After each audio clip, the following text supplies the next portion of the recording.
iHeart, get ready. Fantasy football is here. Welcome to the Scout Fantasy Show. ScoutFantasy.com is home to the Fantasy Football World Championships and the best players in the world. Real money winners giving their secrets to help you win. Now exclusively on iHeart. This is the Scout Fantasy Show with your host, the one, the only, Dr. Roto. It's Dr. Roto. Get out the insurance cards. Get out the copay. The office is open, my friends. All right, let's get to some news. Got the waiver wire later, but let's get to some news right now. Andrew Luck is in concussion protocol still, but I firmly believe that he will be starting against the Jets. And I think he's a good start against the Jets. I do. I think he's a good start. I like him a lot. Okay? I like him a lot. And I think the Jets can be beaten by the pass. We know that. So Andrew Luck is a guy that you certainly want to be considering starting this week. Next. Looks like Jimmy Smith is back at practice for the Ravens. This means a lot. Because I think it devalues a little bit of Devontae Parker. And I think it increases Jarvis Landry. Jimmy Smith is a very good defensive back, and Devontae Parker is still young. So I think here, I'm devaluing Parker a little bit. I am. I like Parker, and I think he's a very good young player, but I'm devaluing him a little bit. That doesn't mean I'm benching him. It just means I want to see what my other options are. Okay. Jordan Matthews, probably not going to practice much this week, but I still think that he's going to play. But Ryan Matthews, I don't think will play. Okay? I think Ryan Matthews will be out. And I'm not liking Wendell Smallwood, even though I really want to like him. Doug Peterson is a mad scientist. And that really is annoying. It's annoying. It's a big problem. So we can't trust it. Here's another guy who I'm very worried about. Tyrell Williams. He's got a torn right labrum. And let me just tell you this. As someone who had this injury, it's very painful. So, I'm trying to describe this injury to you. If you raise your hand straight up, you're fine. No problem. Williams will be good. If he has to reach back at all, I would like you to imagine taking a knife and stabbing it into your shoulder, because that's how painful it can be. Right? All you can think about is the fact that nothing hurts more than your shoulder when it moves back in that direction. So if it's in front of him, we'll be good. If it's behind him, it won't be. So what does this mean to Williams? There's only certain catches that he'll be able to make with any comfort level. If he has to go dive toward the ball, no problem. If the ball comes right into his gut, no problem. If he has to go reach up for it, problem. Now, Phillip Rivers is a very good quarterback, but I'm not sure he's good enough to go, okay, Tyrell needs it in this exact spot because otherwise he won't be able to catch this football. So what I think you'll see with Williams is a decoy. You'll see him on the field, right? They'll shoot him up, put a little Toradol back there, get out there. He'll play, but I don't think you can go to him that much. Now, could I be shocked and he has a good week? Absolutely, but I don't expect that to happen. I've had that injury. It's not good. So I'm telling you, there's two ways to go away. Therapy, time in therapy, or surgery. Obviously, he doesn't want to go in for surgery. But it'll heal. It just will take some time. So I like Dontrell Inman this week. I like Travis Benjamin this week. I think those guys get a step up. Gerald McCoy was in a walking boot, but he's going to play, and man, they need him. He is such a difference maker. A healthy Gerald McCoy energizes the entire Buccaneer defense and really makes that team go. And the Buccaneers defense has been tremendous the last few weeks. So you're going to be reading a lot of things about Brandon Cooks, right? Brandon Cooks is very upset. Well, I don't blame him. When my team would score 49 points, if I wasn't involved, I'd be upset too. Come on, that only makes sense. But the truth of the matter is this. He'll be just fine. And you know who's concerned? Drew Brees is concerned. Drew Brees wants Brandon Cooks to be happy. So what does that mean? He'll throw to him. So a lot of fish will look at Brandon Cooks and not play Brandon Cooks in DFS this week. Oh, he's terrible. I, however, will be playing Brandon Cooks this week. Everywhere. Another guy who'll be playing everywhere, Sterling Shepard. When your quarterback goes to you and says, hey, I'm sorry I didn't get you the ball more, that's always a good signal that this guy is going to get the football. Because Eli Manning is now cognizant of it. Now, he knows he has to get it to Beckham, but I know Eli's been reading my articles in Scout Fantasy where I've already said the Giants are not going to win any Super Bowl if he doesn't integrate Sterling Shepard. I've got to believe that's the reason. Maybe not. I'm just saying. So I think Sterling Shepard is a guy who has a good week, especially against the Pittsburgh Steelers defense. Come on. Artie Burns. I went to middle school with Arthur Burns. He wasn't that fast as I recall. All right.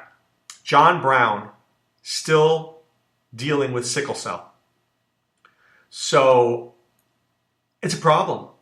I think that this is a guy, dare I say this, but if you're in a league like the main event or the online championship, I think you got to cut John Brown. I know I will. I'm going to be cutting him in the league I have him. So first of all, Larry Fitzgerald gets the most targets. Secondly, J.J. Nelson has done a pretty good job, and Michael Floyd is there. Sometimes he's good, sometimes he's bad. But I can't rely on John Brown anymore. I got to give it up. Now, will that cost me a championship? Maybe, but I don't think so. I think at the end of the day, not having John Brown is not going to kill my team. I'm going to be okay without John Brown. But I think that's the right move to make. Right? I think it's the right move. So, Aaron Rodgers dealing with a hamstring. I think he'll be okay. He's going home. Texans are going to be there. A lot of short passes. I think what we'll lose with Aaron Rodgers this week are those rushing yards. Right? We'll lose the rushing yards. And those have been really good. I mean, he's been getting 20, 30, 40 yards. Right? I mean, Aaron Rodgers has been pretty good. Because they have no running game, he's been their running game.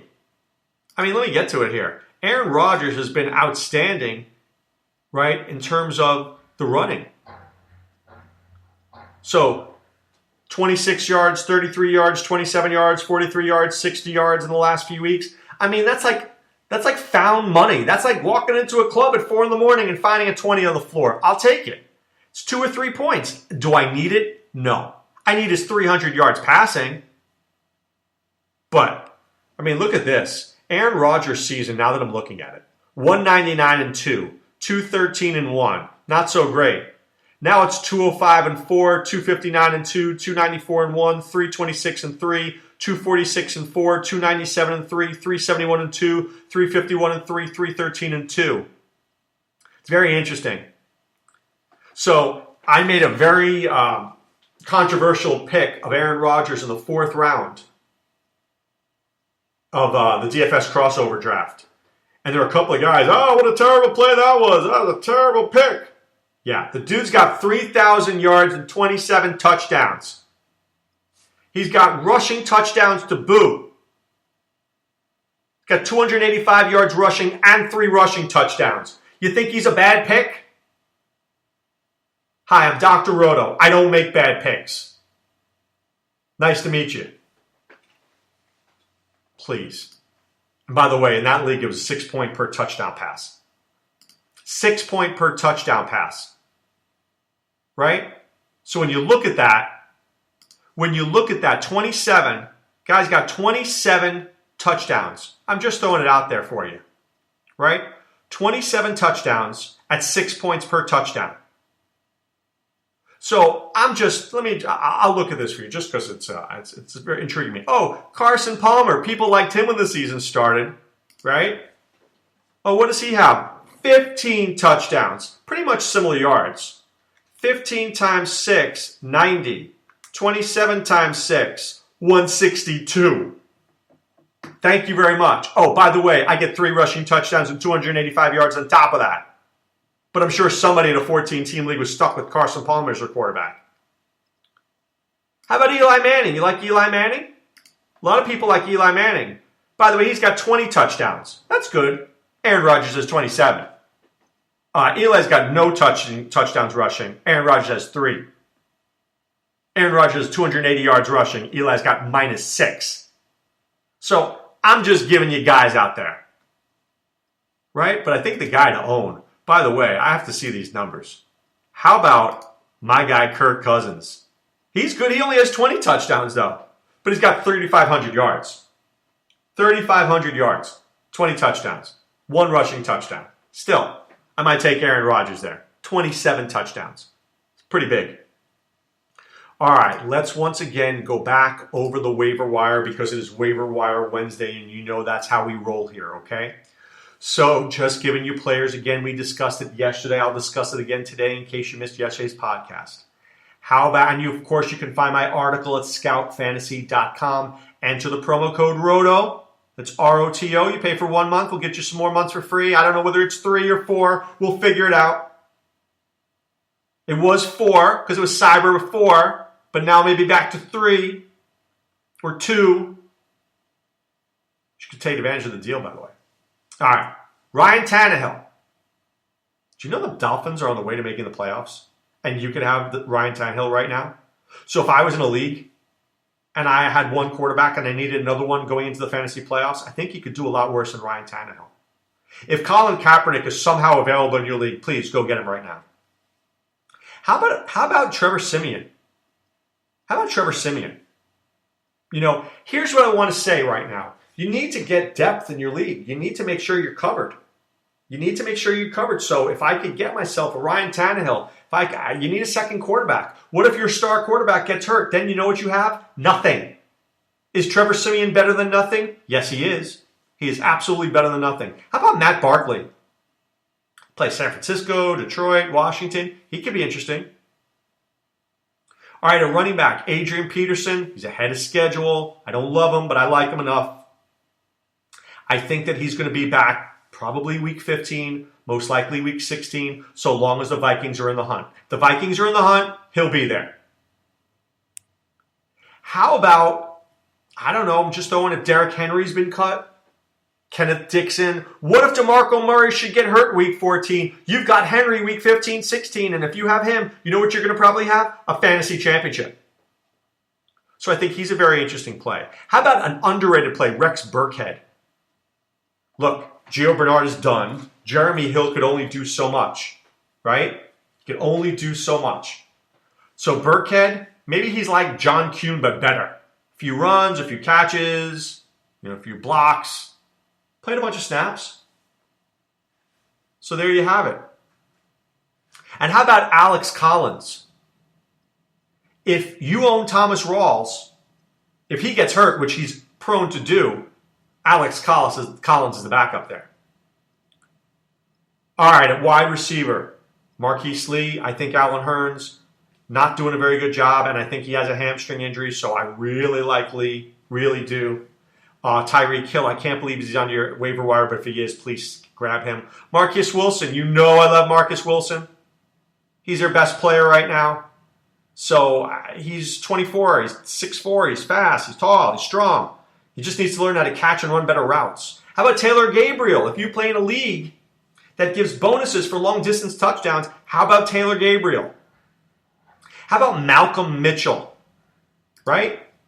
If you don't see Chris Hollywood Hogan, then Malcolm Mitchell is almost a must-start. This guy's fast, he's strong. Jason Braddock gave him a second-round grade. How about Dorial Green-Beckham? How good did he look on the first series against Green Bay? They stopped using him, but man, he looked good. Don't forget, Ted Ginn, been targeted a lot by Cam Newton. Don't forget Dontrell Inman. We've talked about Dontrell Inman. We know how much I like him, especially this week, especially with the labrum injury for Tyrell Williams. What about Michael Floyd and J.J. Nelson if John Brown is injured? What about Kenny Stills? If they're going to a play-action type offense, Kenny Stills is a guy that you'll take a chance with down the field. I don't love him, but if I'm in a deep league and I need a player, there's a guy. There's a guy. Guy was in 86% of the snaps too. So what does that tell you? 86% of the snaps, a lot of snaps. How about Bryce Treggs? Not the dregs, the Treggs. 75% of the snaps. Played pretty well. All right, a tight end. Cameron Brate. How about Vernon Davis? You may want VD this week. Jordan Reed has a grade 3 sprain of his shoulder. You know what grade 3 means? That's not good. You want to be grade 1. Grade 1 is minor. Grade 2 is like, not too good. Grade 3 is bad. Grade 3 means you're going to get shut down at any point to go into for season-ending surgery. So I do like Vernon Davis a lot. Been blocking well. I'm just saying he can really go nuts. I mean, Reed has got a range of motion is like 20%. Can barely move. How about Vance McDonald? Played very well right now with Colin Kaepernick. Ladarius Green looks to be a bigger part of this offense. Clive Walford coming alive with Clive. Playing pretty well. So that's another guy I would look at. And remember, if you want to add a kicker, you want to add a defense, I highly encourage you to do so. You may need that in the stretch run to win your fantasy football league. All right. Time now to put away the insurance cards, put away the copay. The office is closed, my friends. I want to thank you for listening. I want to thank you for being part of this podcast and listening to this podcast. And I really hope that it's helped you. I mean, here we are, week 13, a seminal week to get into the playoffs. People's hopes and dreams will be shattered this week. But at the same time, they will also be, you'll be put on a pedestal. You will be in the playoffs. And there's no greater feeling than to get to your fantasy playoffs. And then when you're there, it's about winning it. It's great to be there, but it's even better to win it. And we here at Scout Fantasy are going to help you do that. So check out our message boards. Check out the articles from guys like Sean Childs and Mark Deming and Adam Ronis. Maybe this guy, Dr. Roto. We want you to win your leagues. Check out the message boards. Check out the advice message board, where we're always doling out advice. Check out the premium message board, where our other members are in there helping Scout Army members with their teams and their lineups. Right? It's good to be part of a community. It really is. All right, and of course, check out our Scout scores, not only for NFL, but for NBA. We do it daily for NBA. These Scout scores basically take how much a guy's salary is, what the projection, and how much value he has. We do it for football. We do it for basketball. And then check out for NHL, Cappy and Kick. Doing a great job for NHL. And my man Y2 Casey for MMA. I told you, I want some money from We're just reading Casey's article. How cool is that? But you can find it all there at scoutfantasy.com. Promo code ROTO. That's ROTO to get yourself some savings. All right. Waiver Wire Wednesday. Make good bids. Don't be shy. There is another waiver period on Friday night. So if you want to spend 90% of your money tonight and 10% of your money on Friday, I'm fine with that. But if you want to spend 98% of your money, I'm fine with that too. All right? But what I'm mostly fine with is you getting to a league championship. All right, guys, have a great day. Be well and take care. Thanks for listening to the Scout Fantasy Show. There's never been a better time to join the Scout Army. Visit scoutfantasy.com. Use the promo ROTO for 2 months free. And don't forget, fantasy players, please thumbs up the podcast on the iHeart app. See you next time. Go Scouts!